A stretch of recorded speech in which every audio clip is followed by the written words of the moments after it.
नमस्कार, आप देख रहे हैं बिहार की आवाज। आइए जानते हैं इस वक्त की कुछ मुख्य खबर। मामला सुपौल जिला के त्रिवेणीगंज अनुमंडलीय मुख्यालय विधानसभा क्षेत्र की है। कांग्रेस पार्टी के पूर्व सांसद महोदया रंजीत रंजन ने बताया कि हम लोग क्षेत्र का दौरा नहीं कर रहे हैं। क्षेत्र में दौरा करने का कोई उद्देश्य नहीं होना चाहिए। एक जनप्रतिनिधि का जिनका उद्देश्य होता है वो सिर्फ चुनाव में आते हैं। अभी बरसात का समय है, बाढ़ का समय है, महंगाई चरण पर है। वहीं विपक्ष पर निशाना साधते हुए बताया कि अभी एक एलोसमेंट किया है।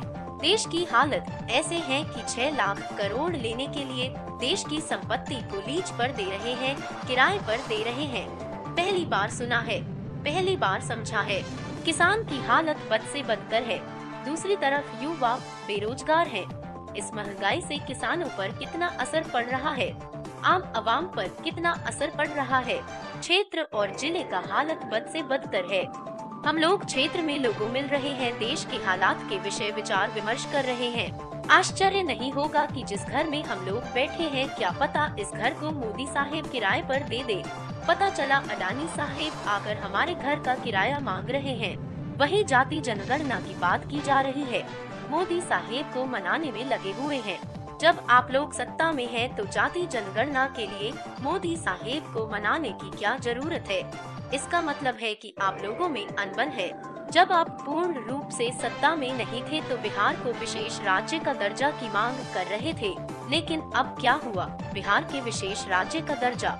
सत्ता में रहकर भी कुछ नहीं कर पाए।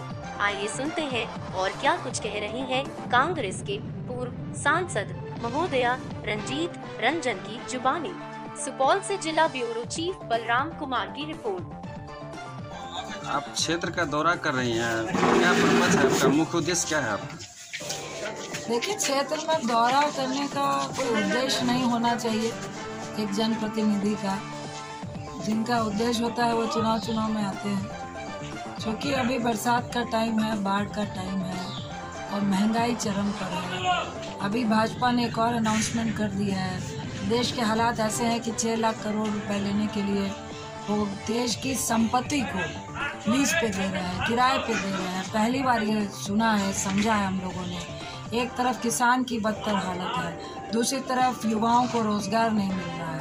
तो निश्चित तौर से क्षेत्र और जिले और खासकर जो रूरल एरिया है वो ऐसी जगह होती है जहाँ से एक मुश्त सरकार को वोट मिलती है और लोग जीतकर प्रधानमंत्री बनते हैं। उनके जो हालात है सबसे बदतर है।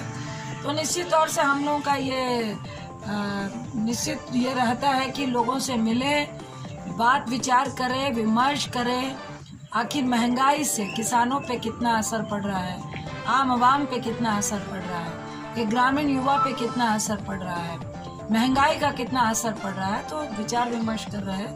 और जिस तरह से आज मीडिया पे एक छत्र राज भाजपा वालों ने किया हुआ है और लोगों को सच्चाई से अवगत नहीं करवाना चाहते हैं, तो निश्चित तौर से अभी जो इन्होंने अनाउंसमेंट किया है तो हम लोग ये बताने आए हैं कि आश्चर्य नहीं होगा कि कल जिस घर में हम लोग बैठे हैं तो मोदी साहब आपका घर भी किराए पे चढ़ा दें और पता चले अडानी साहब आपके यहाँ से आकर किराया मांग रहे हैं। ये कोई आश्चर्य की बात नहीं होगी। तो जो देश के हालात है उसका विचार विमर्श करने के लिए लोगों के पास जाना और उनसे चर्चा करना महत्वपूर्ण है। उसी सिलसिले में हम लोग आए हैं। जनगणना पे आप क्या कर रहे हैं, जाति जनगणना जो चालू किया है?